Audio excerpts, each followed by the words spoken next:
Hello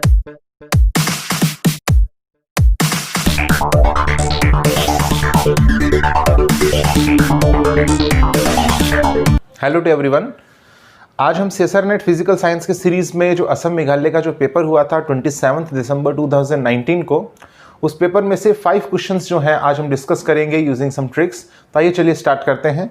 देखिए जो first question है, it says a particle of mass m oscillates in one dimensional potential. आपको given है v of x is equal to gx to the power 4.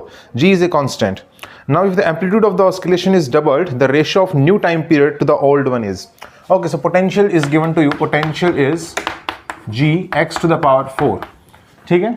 सो हम देखिए यहाँ पर ट्रिक यूज करेंगे कि जब भी फोर्स जो है वो directly proportional to r to the power n होता है, then time period depends on the amplitude as t is directly proportional to a to the power 1 minus n divided by 2। So यहाँ से अगर हम force देखें, force which is minus del v by del x, ठीक है। सो ये directly proportional किसके होगा? अगर इसका डिफरेंशिएशन करेंगे तो ये डायरेक्टली प्रोपोर्शनल हो जाएगा x क्यूब के, ठीक है। सो n की वैल्यू कितनी आ गई? n की वैल्यू आ गई 3। That's why time period depends on the amplitude as 1 minus 3 divided by 2. That means 1 by a. ठीक है। सो अगर देखिए एम्पलीट्यूड आप डबल कर देते हैं तो टाइम पीरियड पे क्या इफेक्ट होगा? Time period becomes half, time period becomes half, ठीक है। सो इस तरीके से हम इसको प्रोसीड करेंगे। चलिए सेकंड क्वेश्चन देखते हैं। नाउ सेकंड क्वेश्चन देखते हैं। सेकंड क्वेश्चन रैंडम वॉकर से बेस्ड है। It says a particle hops randomly from one side to a neighbouring side on a one dimensional lattice. The probability of hopping to the left is p and to the right is q. After exactly 4 hops the probability of finding the particle at the starting site is. आपने find out करना है इसको p square q square की terms में। यहां पर कितना आएगा? ठीक है, आइदर 1 आएगा, 2 आएगा, 4 आएगा, फिर 6 आएगा, ऐसे ऑप्शंस में गिवन है। सो यहाँ पर अगर देखें तो NR और NL यानी कि राइट और लेफ्ट जो है, इसमें कितने कितने स्टेप्स लिए वो यहाँ से आपको पता चल सकता है। देखिए ये कितना है? 2 है और ये कितना है? 2 है। सो 2 आ जाएगा यहाँ पर दोनों तरफ, ठीक है। NR यानी कि राइट की तरफ पोजीशन जो है वो कितने लिए हैं इसने? स्टेप्स कितने लिए हैं? 2 लिए हैं। लेफ्ट की तरफ कितने लिए हैं? 2 लिए हैं। और टोटल नंबर ऑफ हॉप्स कितने लिए हैं या स्टेप्स कितने लिए हैं? 4 लिए हैं, क्योंकि 4 में पूछ रहा है वो।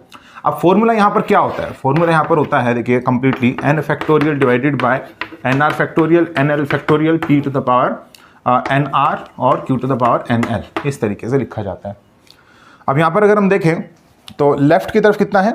लेफ्ट की तरफ p है ना, तो यहाँ पर nl आ जाएगा। कोई बात नहीं, इस तरीके से आप ले सकते हैं। फिर इससे क्या हो जाएगा? इंटरचेंज हो जाएगा, कुछ भी फर्क नहीं पड़ेगा। इसकी वैल्यू जो है वो हम देख सकते हैं यहाँ से 4 factorial divided by 2 factorial 2 factorial कितना आ जाएगा? 4 इंटू 3, ठीक है, इंटू 2 डिवाइडेड बाय ये कितना आ जाएगा? 4 आ जाएगा। कैंसिल कितना आ जाएगा? 6 आएगा। तो 6 p square q square, 6 p square q square is the answer. चलिए थर्ड क्वेश्चन देखते हैं। देखिए थर्ड क्वेश्चन जो है ये बेस्ड कोची रेसिड्यू थ्योरम से in the complex analysis.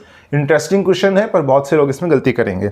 It says the value of the integral 1 divided by 2 pi iota closed counter z by sine z dz, और counter आपको रेक्टेंगल गिवन है, ठीक है, रेक्टेंगल गिवन है। इस तरीके से हमें देखना है कि इस क्लोज्ड काउंटर के अंदर कौन कौन से जो है पोल्स जो है वो लाई करने लग रहे हैं, ठीक है, उन्हीं को हम कंसिडर करेंगे। सो देखिए आपके पास जो फंक्शन है वो कितना है? z बाय साइन z है। पोल्स चेक करने के लिए हम क्या करेंगे? साइन z को 0 पुट करेंगे, साइन z को 0, दैट मीन्स साइन n पाई हो जाएगा। सो z की वैल्यू कितनी आ जाएगी? n पाई आ जाएगी। n की वैल्यू कितनी होगी? 0 प्लस माइनस 1 प्लस माइनस 2, इस तरीके से। दैट मीन्स z की वैल्यू आ गई 0 plus minus pi plus minus 2 पाई, इस तरीके से, ठीक है। अब देखिए कौन कौन सी इसके अंदर वैल्यूज जो है वो लाई करने लग रही हैं इस रेक्टेंगुलर काउंटर के अंदर, ठीक है। सो इसके अंदर है देखिए 0 और पाई, इसके अलावा और कोई भी वैल्यू जो है वो इसके अंदर एग्जिस्ट नहीं कर रही है, ठीक है। 0 और पाई सिर्फ यही है, ठीक है। माइनस पाई भी बाहर हो जाता है, माइनस पाई यहाँ आ रहा है, ठीक है, और 2 पाई और इसे भी बाहर ही है, ठीक है। सो 0 और पाई, इस पर हमने फाइंड आउट करना है रेजिड्यू कितना होगा, ठीक है। तो देखते हैं एक बार रेजिड्यू कितना होगा। सबसे पहले हम बात करते हैं residue at z is equal to 0। तो इसके लिए सबसे पहले हम चेक करते हैं सिंगुलरिटी क्या है। सिंगुलरिटी चेक करने के लिए मैंने आपको शॉर्टकट बता रखा है। It says limit z tends to, जो भी आ रहा है जिसमें हमने रेजिड्यू फाइंड आउट करना है, z टेंड्स टू 0, और फंक्शन कितना है? z बाय साइन z है। तो कितना आ जाएगा? ये आ जाएगा 0 बाय 0 फॉर्म, 0 बाय 0 फॉर्म। तो हमने एल हॉस्पिटलिटी रूल लगाना है, L hospitality rule, L hospitality rule. तो अगर ये हॉस्पिटलिटी रूल लगाएं, then I am getting 1 by cos z 1 by cos z and z tends to 0। So z is equal to 0 put करेंगे तो कितना आ जाएगा 1 बाय 1, दैट मीन्स 1 आ जाएगा and it is a finite value. और finite value आती है तो क्या होता है रिमूवेबल सिंगुलरिटी। क्या होती है रिमूवेबल सिंगुलरिटी, और रिमूवेबल सिंगुलरिटी में रेजिड्यू की वैल्यू हमेशा 0 होती है। ठीक है, तो 0 यहाँ पर रेजिड्यू कितना हो जाएगा 0 ही आएगा। नेक्स्ट हम बात करते हैं प्लस पाई। प्लस पाई के लिए अगर हम देखिए सबसे पहले हम बात करते हैं सिंगुलरिटी की। ठीक है, तो लिमिट z टेंड्स टू पाई और फंक्शन है z बाय साइन z, तो यहाँ से आ जाएगा pi upon sine pi, that means pi by 0, it means infinity. Infinity है तो नॉन एसेंशियल सिंगुलरिटी है या फिर पोल है। ऑर्डर क्या होगा इसका, देखिए 0 कहाँ से आ रहा है, 0 आ रहा है साइन z से। साइन z में z की पावर कितनी है 1 है, तो कितना है ये सिंपल पोल है, सिंपल पोल है। या फिर पोल का ऑर्डर कितना है 1 है, सिंपल पोल है, सिंपल पोल है। अब देखिए डिनोमिनेटर में 0 आ रहा है, ठीक है, और इधर 0 नहीं आ रहा है, मतलब कुछ ऐसी फॉर्म बन रही है p बाई क्यू फॉर्म, जहां पर q कितना हो रहा है 0 हो रहा है और p does not equal to 0। ऐसे केस में हम क्या करते हैं रेजिड्यू का शॉर्टकट फॉर्मूला अपनाते हैं, और ये केस जो है सिंपल पोल के अंदर ही जो है आपने अप्लाई करना है। सिंपल पोल भी होना चाहिए साथ में, और p बाई क्यू फॉर्म होना चाहिए जहां पर q जो है वो 0 हो जाए लेकिन p जो है वो 0 नहीं होना चाहिए। सो इसका कितना हो जाएगा यहाँ पर, देखिए कैसे करेंगे, z जो है इसको आपने सेम रखना, मतलब इसका रेजिड्यू होता है p बाई क्यू डैश। ठीक है, p by Q dash shortcut है, p बाई क्यू डैश हो जाएगा। सो p की वैल्यू जो है वो z ही रखनी है divided by Q dash. Q dash कितना आ जाएगा कोस z आ जाएगा। ठीक है, कोस z आ जाएगा, तो z की वैल्यू कितनी है पाई है डिवाइडेड बाय कोस z, कोस पाई हो जाएगा, और कोस पाई की वैल्यू कितनी हो जाएगी -1, यानी कि रेजिड्यू कितना आ रहा है माइनस पाई आने लग रहा है। ठीक है, रेजिड्यू की वैल्यू कितनी आ रही है माइनस पाई। अगर आप ये शॉर्टकट फॉर्मूला नहीं जानते हैं तो जनरल मेथड का भी यूज कर सकते हैं। जनरल मेथड का बता देता हूं एक बार कैसे करेंगे इसको। देखिए जनरल मेथड से अगर आप करें इसको, then I am getting formula क्या होता है, देखिए limit z tends to z naught z minus z naught f of z, ये होता है सिंपल पोल के लिए रेजिड्यू का फॉर्मूला। यहाँ से क्या आ जाएगा लिमिट z टेंड्स टू पाई, और ये आ जाएगा z माइनस पाई, और ये आ जाएगा z बाय साइन z।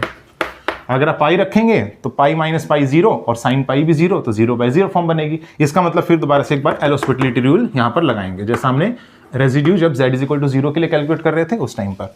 ठीक है, उसी तरीके से हमने यहाँ पर भी एल हॉस्पिटलिटी रूल लगाना है। यहाँ कितना आ जाएगा, देखिए इसको अगर आप मल्टीप्लाई करेंगे तो कितना हो जाएगा z square minus pi z divided by sine z। तो इसमें आपने लगाना है एल हॉस्पिटलिटी रूल, कितना आ जाएगा 2z minus pi divided by sine z का डिफरेंशिएशन कोस z, और z इज इक्वल टू पाई पर हम इसको कैलकुलेट कर रहे हैं।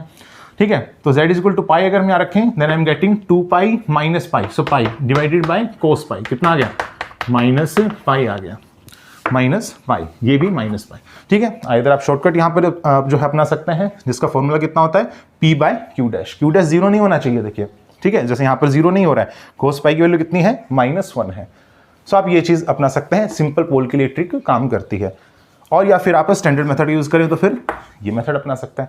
सो आंसर कितना आएगा, देखिए 2 पाई आयोटा, ठीक है, और सम ऑफ रेजिड्यूज होता है। ठीक है, सम ऑफ रेजिड्यूज कितना है 0 है, प्लस में कितना माइनस पाई है, माइनस पाई है। ठीक है, एक चीज की यहां पर आप गलती कर सकते हैं, अब आंसर जो है माइनस पाई आप लगा सकते हैं, पर माइनस पाई आंसर नहीं आएगा, क्योंकि यहां पर आगे होता है आइदर प्लस या फिर माइनस। ये भी आपने ध्यान रखना है, कॉची रेसिड्यू थ्योरम में इंटीग्रल की जो वैल्यू होती है उसमें आता है यहाँ पर प्लस भी या फिर माइनस भी, दोनों केस हो सकते हैं।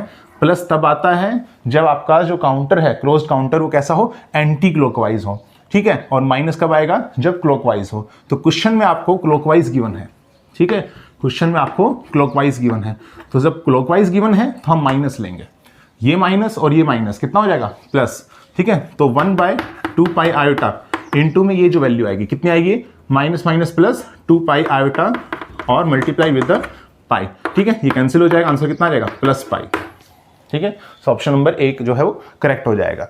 चलिए नेक्स्ट क्वेश्चन देखते हैं। देखिए फोर्थ क्वेश्चन जो है ये सॉलिड स्टेट फिजिक्स से बेस्ड है, और ये बेस्ड है translation and reciprocal lattice vectors पर। ठीक है, ये क्वेश्चन कह रहा है कि basis vectors 2 dimensional Brevis lattice में गिवन है। E1 वेक्टर गिवन है 1/2 i कैप प्लस में √3/2 j कैप, एंड E2 ये वेक्टर भी गिवन है 1/2 i cap and minus √3/2 j cap. ठीक है, आपसे पूछ रहा है a choice of basis vectors for the reciprocal lattice can be. ठीक है, देखिए अगर E3 आपको गिवन नहीं है तो आप इसको अज्यूम कर सकते हैं CZ कैप या फिर CK कैप, और फिर उसके बाद आप अपनी कैलकुलेशन स्टार्ट कर सकते हैं। फॉर्मूले जो होते हैं वो होते हैं आपके पास में, जैसे ए बी सी आपको गिवन है ना, या फिर आपको गिवन है A1 A2 A3, ये आपके पास में क्या गिवन है, ट्रांसलेशन वेक्टर्स। अगर रेसिप्रोकल लेटिस वेक्टर्स आपने फाइंड आउट करना है तो कैसे फाइंड आउट करेंगे, B1 वेक्टर जैसे हमने फाइंड आउट करना है तो कितना आ जाएगा, A2 क्रॉस A3, ठीक है, A2 cross A3 divided by A1 dot A2 cross A3, इतना आ जाएगा। इसी तरीके से B2 की वैल्यू कैलकुलेट कर लेंगे, इसी तरीके से B3 की वैल्यू, ठीक है। सो ये आपके पास में है वॉल्यूम, एक्चुअल में volume of the primitive cell, volume of the primitive cell, ठीक है। अब क्या करना है, देखिए आपने ये वैल्यूज आप कैलकुलेट करेंगे, ठीक है। अब शॉर्टकट आपने अपनाना है, इस तरीके से हम कैलकुलेट नहीं करेंगे, इतना लॉन्ग मेथड नहीं करेंगे हम क्या करेंगे, ऑप्शंस पर जाएंगे। ऑप्शंस पर जाकर के हम ये देखेंगे, देखिए एक तो अपने पास में है A1 A2 A3, ठीक है, ये ट्रांसलेशन वेक्टर्स। एक अपने पास में है B1 B2 B3, ये क्या है, रेसिप्रोकल लेटिस वेक्टर्स। अब आपने क्या करना है, आपने ये देखना है कि AI डॉट BJ, इन वेक्टर्स का जो डॉट प्रोडक्ट होता है it is always 2 pi del IJ, ठीक है, 2 pi del IJ। Two dimensional lattice के लिए आपके पास में ये रिलेशन होता है, ठीक है। अब अगर हम देखें I और J दोनों इक्वल होंगे, है ना, I और J इक्वल होंगे, यानी कि हम बात करें कि E1 vector dot product with the, जो भी आपके पास में रेसिप्रोकल लेटिस वेक्टर आ रहा है, जैसे B1 आ रहा है तो B1 ये कितना आना चाहिए, 2 पाई आना चाहिए। एक तो आप ये ले लीजिए यहाँ पर, और ये आप ऑप्शन से देखिए, ठीक है। जैसे ऑप्शन नंबर 1 हम अगर देखें तो ऑप्शन नंबर 1 से अगर हम देखें डॉट प्रोडक्ट निकालें तो कितना आ जाएगा, देखिए ऑप्शन नंबर 1 क्या है, 4 पाई बाय √3 और half I cap minus √3 by 2 J cap, ये है अपने पास में। अब इन दोनों का डॉट प्रोडक्ट देखते हैं कितना आएगा। अगर इन दोनों का डॉट प्रोडक्ट देखें then I am getting half और 4 पाई बाई √3 और हाफ यहाँ से भी आप कॉमन ले सकते हैं, तो हाफ और फिर इसके बाद मल्टीप्लाई करेंगे I cap dot I cap, कितना हो जाएगा, 1 हो जाएगा, माइनस में, ठीक है, माइनस है ना, यहाँ पर माइनस है, √3 इंटू √3 कितना हो जाएगा, 3 हो जाएगा, ठीक है, इतना आ जाएगा। तो कितना आएगा, 2 2 4, ये कैंसिल, सो पाई बाय √3 और इंटू में -2 नहीं आया, 2 पाई नहीं आया, तो ऑप्शन नंबर ए जो है वो इनकरेक्ट है। ऑप्शन नंबर बी देखते हैं एक बार। सो ऑप्शन नंबर बी है 4 pi by √3 by 2 I cap and plus में हाफ J कैप, ये है अपने पास। इसका और इसका हमने क्या लेना है, डॉट प्रोडक्ट लेना है, it must comes out to be 2 pi. So देखते हैं एक बार, हाफ, ठीक है, 4 पाई बाय √3 और हाफ, ये तो मैंने ले लिया यहाँ से, इन सभी में से कॉमन ले लिया, ठीक है। अब कितना बचेगा, I cap plus J cap, I cap plus √3 J cap ना, तो I cap plus √3 J cap, और डॉट प्रोडक्ट लेना है किसके साथ, इसके साथ, कितना है वे, √3 I कैप एंड प्लस में √3 I कैप प्लस में J कैप, ठीक है, प्लस में J कैप आ जाएगा। सो अब देखें यहाँ से कितना आ जाएगा, ये कैंसिल हो गया, ठीक है। सो पाई बाय √3 और यहाँ से आ जाएगा √3, ठीक है, √3 प्लस में √3, कितना आ गया, ये आ गया 2√3 इंटू पाई डिवाइडेड बाई √3, तो कैंसिल हो गया, कितना आंसर आ गया, 2 पाई। इसका मतलब यही आपका ऑप्शन करेक्ट है, ठीक है, option number B is correct, ठीक है, option number B is correct. चलिए नेक्स्ट क्वेश्चन देखते हैं। लास्ट देखिए जो 5th क्वेश्चन है ये बेस्ड है ऑप्टिक्स में पोलराइजेशन पर, and it says which of the following represents the electric field of a circularly polarised electromagnetic wave. अगर आप ऑप्शंस देखें तो सभी में जो आर्ग्यूमेंट आ रहा है आइदर साइन का या कोस का, इट इज ω_t - kz। अगर आप इसको जनरल इक्वेशन से कंपेयर करें तो यहाँ से पता चलता है कि जो वेव है वो प्लस z या फिर कहें हम प्लस k कैप डायरेक्शन में ट्रैवल कर रही है। सो इलेक्ट्रिक फील्ड जो है वो परपेंडिकुलर होता है, आइदर I कैप या फिर J कैप। तो k कैप की डायरेक्शन में इलेक्ट्रिक फील्ड नहीं हो सकता है, इसलिए ऑप्शन नंबर 3 और ऑप्शन नंबर 4 पॉसिबल नहीं है। ऑप्शन नंबर 1 और 2 में से देख लेते हैं एक बार। देखिए ऑप्शन नंबर 1 में कोस और इधर भी कोस आ रहा है ना, यानी कि आपके पास में क्या है, E cos ω_t - kz I cap है, और इधर है plus E cos of ω_t - kz और J कैप है। सो क्या ये ऑप्शन हो सकता है, सर्कुलरली पोलराइज्ड वेव? नहीं, सर्कुलरली पोलराइज्ड वेव में देखिए आप देखेंगे आर्ग्यूमेंट सेम नहीं होना चाहिए, आर्ग्यूमेंट में जो डिफरेंस है वो कितना होना चाहिए, आइदर π/2 आइदर 3π/2, इस तरीके से होना चाहिए, और ये जो एम्पलीट्यूड आप देख रहे हैं इक्वल होना चाहिए। सो इक्वल तो है यहाँ पर आप देखें तो आर्ग्यूमेंट में डिफरेंस जो है वो कितना है, 0 डिग्री का है। इसका मतलब कैसा है, लीनियरली पोलराइज्ड वेव है। ठीक है, तो ऑप्शन नंबर 1 तो नहीं हो सकता है। ऑप्शन नंबर 2 देख लेते हैं एक बार। ऑप्शन नंबर 2 है, एक में कोस आ रहा है आई कैप के साथ और साइन आ रहा है जे कैप के साथ, तो ये हो सकता है। देखिए ई कोस omega T minus K Z I cap and plus में ई sine omega T minus K Z J cap. ठीक है, ये हो सकता है। देखिए यहाँ पर कोस है, यहाँ पर साइन है, कन्वर्ट करना होगा आपने कंपेयर करने के लिए। ठीक है, तो यहाँ पर साइन में इसको कन्वर्ट करते हैं। देखिए साइन जो होता है सेकंड क्वाड्रेंट में क्या होता है, पॉजिटिव होता है, तो आप इसको लिख सकते हैं e sine of second quadrant means 90 plus theta, so 90 plus omega T minus K Z I cap and plus में e and sine of omega T minus K Z और जे कैप। अगर दोनों के आर्ग्यूमेंट्स में आप देखें difference तो कितना है, 90 डिग्री का है। 90 डिग्री का इसका मतलब ये कैसे हो सकती है, सर्कुलर भी हो सकती है, इलिप्टिकल भी हो सकती है। एक्चुअल में सर्कुलर भी इलिप्टिकल भी, अभी कौन बताएगा, ये हम चेक करेंगे बाय द एम्पलीट्यूड। एम्पलीट्यूड क्या है, सेम है, सो सर्कुलर है एक्चुअल में। ठीक है, सो ऑप्शन नंबर बी जो है वो करेक्ट हो जाएगा। अब इसी क्वेश्चन को थोड़ा सा मॉडिफाई करके दे देता अगर ये कि बताइए कि लेफ्ट हैंडेड है या फिर right handed circular polarised light है, सो हम कैसे फाइंड आउट करेंगे ये। सो देखिए जनरल ट्रिक जो आप यूज करते हैं इसके अंदर वो मैं बता देता हूं आपको। देखिए आपने क्या करना है इसमें, ये तो ई और ई है, ठीक है, तो इससे कोई फर्क नहीं पड़ेगा। साइन वाला आपने देखना है, साइन ऑफ कितना है ये 90 प्लस ओमेगा टी है और z को आप 0 ले लीजिए अभी के लिए। ठीक है, z को मैंने 0 ले लिया। ये आपके पास में आई कैप के साथ मल्टीप्लाई, इसका मतलब ये ई एक्स कंपोनेंट है। ठीक है, एक्स कंपोनेंट है किसका, इलेक्ट्रिक फील्ड का। और अगर हम y कंपोनेंट देखें, ई वाई कंपोनेंट वो कितना है अपने पास में, साइन ओमेगा टी, z कितना ले लिया मैंने, 0 ले लिया, तो साइन ऑफ ओमेगा टी। अब हम कैसे चेक करें कि लेफ्ट हैंडेड सर्कुलर पोलराइज्ड है या फिर राइट हैंडेड है, तो इसके लिए देखिए टेबल बनाते हैं। बहुत छोटी सी टेबल बनानी है। ओमेगा टी लेते हैं, इधर ई एक्स लेते हैं, इधर ई वाई लेते हैं। अब ओमेगा टी लेते हैं एक बार 0, एक बार लेते हैं 90 डिग्री, इसी से पता चल जाएगा। ठीक है, अब अगर 0 लें तो ई एक्स कितना आएगा, ये 0 लेते हैं तो साइन 90 कितना हो जाता है, 1 हो जाता है। ई वाई ओमेगा टी कितना है, 0 है, तो साइन 0 कितना हो जाएगा, 0 हो जाएगा। ठीक है, ये इतना आ जाएगा। नेक्स्ट हम बात करते हैं 90 डिग्री अगर है तो 90 डिग्री है तो 90 प्लस 90 180, साइन 180 इज 0। ठीक है, ई वाई अगर हम देखें तो कितना हो जाएगा, साइन 90 विच इज 1। अब इसको एक बार ग्राफ में प्लॉट करते हैं।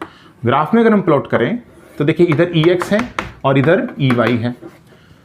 सो इनिशियली क्या है, 0 पर, इनिशियली 0 पर क्या है, 1 0 है, ई एक्स 1 है, ई वाई 0 है, तो यहां पर आएगा। फिर इसके बाद क्या है, जैसे 90 डिग्री घुमाइए कितना हो जाएगा, ई एक्स बराबर 0 है और E Y is equal to 1 है। ठीक है, ई एक्स बराबर 0, E Y is equal to 1, तो यहां पर आ जाएगा, यानी कि ऐसे जा रहा है, ये ऐसे जाने लग रहा है। और आपकी जो वेव है किस डायरेक्शन में ट्रेवल कर रही है, प्लस जेड डायरेक्शन में। प्लस जेड आपका आंसर आना चाहिए। प्लस जेड कैसे आएगा, लेफ्ट हैंड का यूज करते हुए या राइट हैंड का यूज करते हुए। देखिए अगर आप राइट हैंड यूज कर रहे हैं, सो देखिए ये ऐसे जा रहा है, ठीक है, ये ऐसे जाने लग रहा है, तो इधर की डायरेक्शन में, इधर की डायरेक्शन मतलब प्लस जेड डायरेक्शन, तो बिल्कुल सही है। इसका मतलब ये कैसा है, राइट हैंडेड है, राइट हैंडेड है, राइट हैंड से प्लस जेड डायरेक्शन आ रहा है, राइट हैंड से।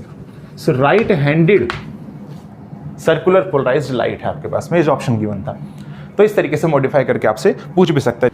चलिए एक क्वेश्चन आपको होमवर्क के लिए दे रहे हैं, बिल्कुल इजी क्वेश्चन है, 5 मार्क्स में आया हुआ, and it says the vibrational frequency of a hydrogen halide molecule is omega is equal to, so omega given है आपको, ओमेगा इज इक्वल टू 5 × 10⁻14, ठीक है, रेडियन पर सेकेंड, ये गिवन है आपको।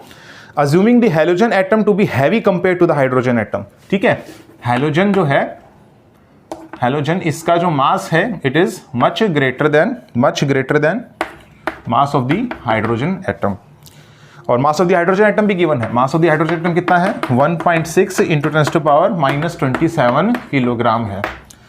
Now you have to find out the force constant, ठीक है, जिसकी यूनिट क्या होती है, न्यूटन पर मीटर। ऑप्शन से आप देख सकते हैं, of the bond is closest to, ठीक है, 5 मार्क्स का क्वेश्चन है, बहुत इजी है। देखिए ओमेगा का जो फॉर्मूला होता है फोर्स कांस्टेंट की टर्म में वो कितना होता है, √k/, ठीक है। अब देखिए हाइड्रोजन हैलाइड मॉलिक्यूल है, ठीक है, सो इस मॉलिक्यूल में एक या एक से ज्यादा जो है आपके पास में क्या आ रहा है, एक से ज्यादा क्या आ रहा है आपके पास में मॉलिक्यूल्स प्रेजेंट है। देखिए हाइड्रोजन भी है और हैलोजन भी है, या फिर हैलाइड हम कह सकते हैं इसको। तो कितना हो जाएगा, इसमें रिड्यूस्ड मास लिखा जाता है। किसी सिस्टम में एक से ज्यादा अगर मासेस हों तो फिर हम रिड्यूस्ड मास लिखते हैं यहाँ पर, ठीक है। और रिड्यूस्ड मास कैसे डिफाइन करते हैं, 1/μ = 1/m1 + 1/m2 + 1/m3, इस तरीके से, ठीक है। अब इसमें 2 ही मासेस हैं तो हम इन सबको तो लेंगे नहीं, तो कितना आ जाएगा 1/m1 + 1/m2, यानी कि एक तो है हेलोजन का और एक हो जाएगा किसका, हेलोजन का और एक हाइड्रोजन का। ठीक है, हाइड्रोजन का और हेलोजन का। तो इस तरीके से आप यहाँ से रिड्यूस्ड मास कैलकुलेट करिए, ओमेगा की वैल्यू आपको गिवन है, यहाँ से कैलकुलेट करके मुझे कमेंट बॉक्स में बताइएगा कि कितना आंसर आने लग रहा है। ठीक है, and in the units of Newton पर मीटर। सो ये क्वेश्चन 27 दिसंबर 2019 को असम मेघालय वाले पेपर में 5 मार्क्स का पूछा है। तो आप मुझे यहाँ पर कितना आएगा ये मुझे आप कमेंट बॉक्स में बताइएगा। तो आज की वीडियो में सिर्फ इतना ही। अगर आपको वीडियो पसंद आई है तो आप इसे लाइक कीजिए, कमेंट कीजिए, शेयर कीजिए और चैनल को सब्सक्राइब कीजिए। Thank you.